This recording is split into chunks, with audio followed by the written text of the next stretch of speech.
दोस्तों, कुछ लोग बुरे नहीं होते, बस देखते रहते हैं। और कुछ जगह किसी को नहीं मारती, बस इंतजार करती है कि कोई खामोश रहे। आज की कहानी एक ऐसे शख्स की है जिसने जुल्म होते देखा मगर बोला नहीं। कहानी का उन्वान है वार्ड नंबर 313। नौमान एक प्राइवेट अस्पताल में नाइट वार्ड बॉय था। काम सादा था, बिस्तर साफ करना, मरीजों को पानी देना और कुछ ना पूछना। खास तौर पर कमरा नंबर 313 के बारे में।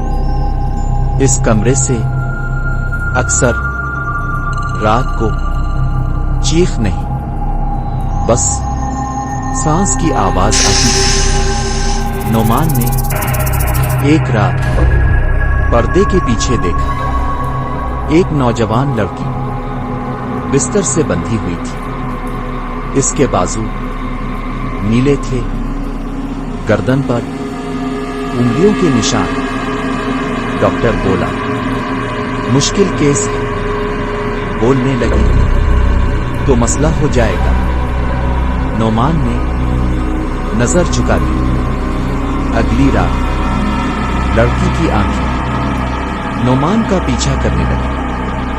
वो बोल नहीं सकती थी, मगर इसकी पलकें बार बार हिलती थी। एक लफ्ज बन रहा था, मदद। नौमान ने पानी रखा और नजरअंदाज करके चला गया। तीसरी रात इसने देखा डॉक्टर लड़की के मुंह पर तकिया रख रहा था। लड़की के पांव झटके लेने लगे, बिस्तर चरचराने लगा। नौमान के हाथ कांप रहे थे। दरवाजा इसके सामने था, मगर वो हिला नहीं। लड़की की आंखें अचानक हट गई। इसका जिस्म अथवा मुंह खुला, मगर आवाज नहीं। डॉक्टर ने तकिया दबाकर रखा। नौमान ने अपनी सांस रोकी, जैसे सांस लेना इस जुर्म में शामिल होता था। कुछ सेकंड बाद लड़की का जिस्म साकित हो गया। डॉक्टर ने आहिस्ता से कहा, अच्छी बात है, कोई देख नहीं रहा था। नौमान ने सर हिलाया और अपने ज़मीर को वहीं छोड़ दिया। इसी रात नौमान को 313 में अकेला सोना पड़ा। आधी रात इसकी आंख खुली। बिस्तर के किनारे कोई बैठा था, वही लड़की। इसका गला अंदर धंसा हुआ, आंखें बिल्कुल नौमान जैसी। इसने बगैर मुंह हिलाए कहा, अब तुम देखोगे। अचानक नौमान के गिले पर दबाव आया। वो उठना चाहता था, मगर इसका जिस्म बिस्तर से चिपक गया। आईने में इसने देखा वो खुद तकिया पकड़े हुए था और बिस्तर पर वही लेटा था। सुबह कमरा 313 में 2 लाशें थीं। एक लड़की की रिकॉर्ड में दिल का दौरा और एक नौमान की जिसके हाथों में तकिया था और आंखें खोली हुई थी। दीवार पर नाखूनों से लिखा था, देखने वाला बचता नहीं। दोस्तों, हर जुल्म हाथ से नहीं होता। कुछ जराए खड़े होकर खामोश रहने से होते हैं। अगर कभी आपने कुछ गलत देखा और कुछ नहीं कहा तो याद रखें, कभी न कभी वो मंजर आपको देखने आ जाएगा।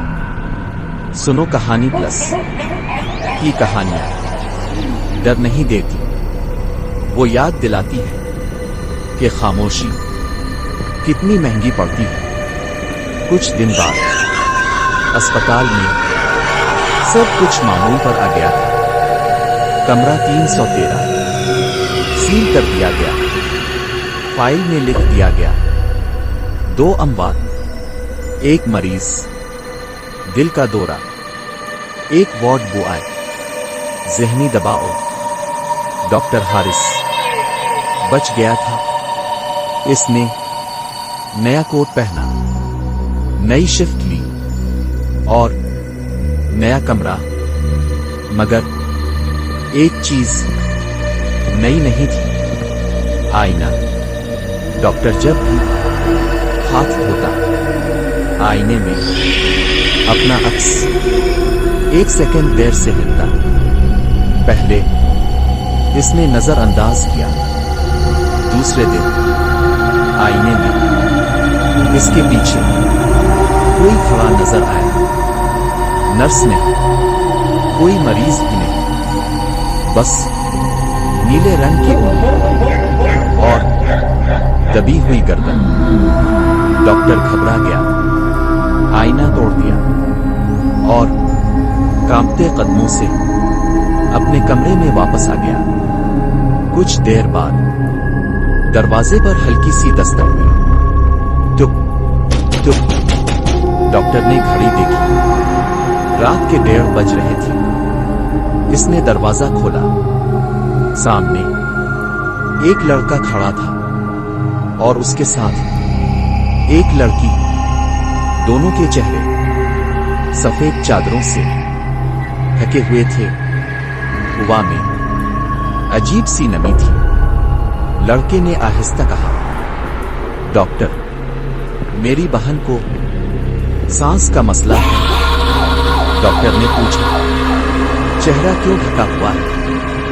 लड़का रुक गया, फिर बोला, इसे रोशनी से तकलीफ होती है। डॉक्टर ने उन्हें अंदर आने दिया।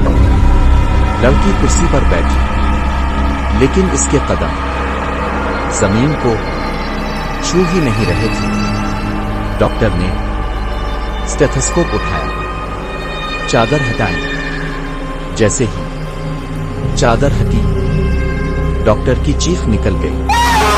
वही लड़की, वही चेहरा जिसको कुछ दिन पहले डॉक्टर ने खुद अपने हाथों से मारा था। डॉक्टर पीछे लड़खड़ाया, ये मुमकिन नहीं। चीखों पर सारा स्टाफ दौड़ आया, मगर अगले ही लम्हे वो कुर्सी खाली थी। कोई लड़का नहीं, कोई लड़की नहीं। सब ने डॉक्टर को देखा। डॉक्टर ने डर के मारे कहा, कुछ नहीं, मुझे वहम हो गया था। अगली रात इसे नींद में सांस का वजन महसूस हुआ, जैसे कोई इसके सीने पर बैठा हो। आंख खोली तो कमरा खाली था, मगर तकिया गीला था। पसीने से नहीं, आंसुओं से, और तकिए पर उंगलियों के निशान थे। तीसरी रात किसी ने इसका नाम लिया, डॉक्टर। वो बिस्तर से उठा और बाथरूम गया। आईने में इसने खुद को देखा, मगर इस बार अक्स मुस्कुरा रहा था। अक्स बोला, तुमने जुल्म किया और तुम्हें लगा तुम बच जाओगे। अचानक डॉक्टर के हाथ खुद ब खुद अपनी गर्दन की तरफ बढ़े। उंगलियां जोर से दबने लगी। वो चीखना चाहता था, मगर आवाज बाहर नहीं आ रही थी। आईने में नोमान खड़ा था और उसके पीछे वो लड़की।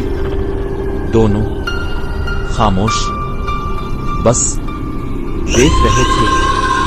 डॉक्टर फर्श पर गिरा। इसके हाथ अपनी ही गर्दन में धंसे थे।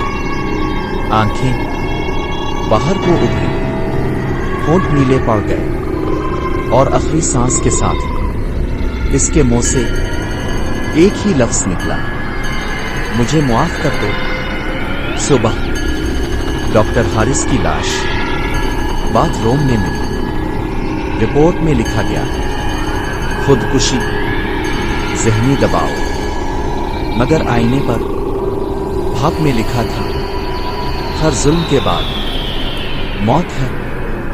दोस्तों, कुछ लोग मारकर बच जाते हैं, कुछ देखकर मर जाते हैं, और कुछ जुल्म करने के बाद भी कभी नहीं बचते।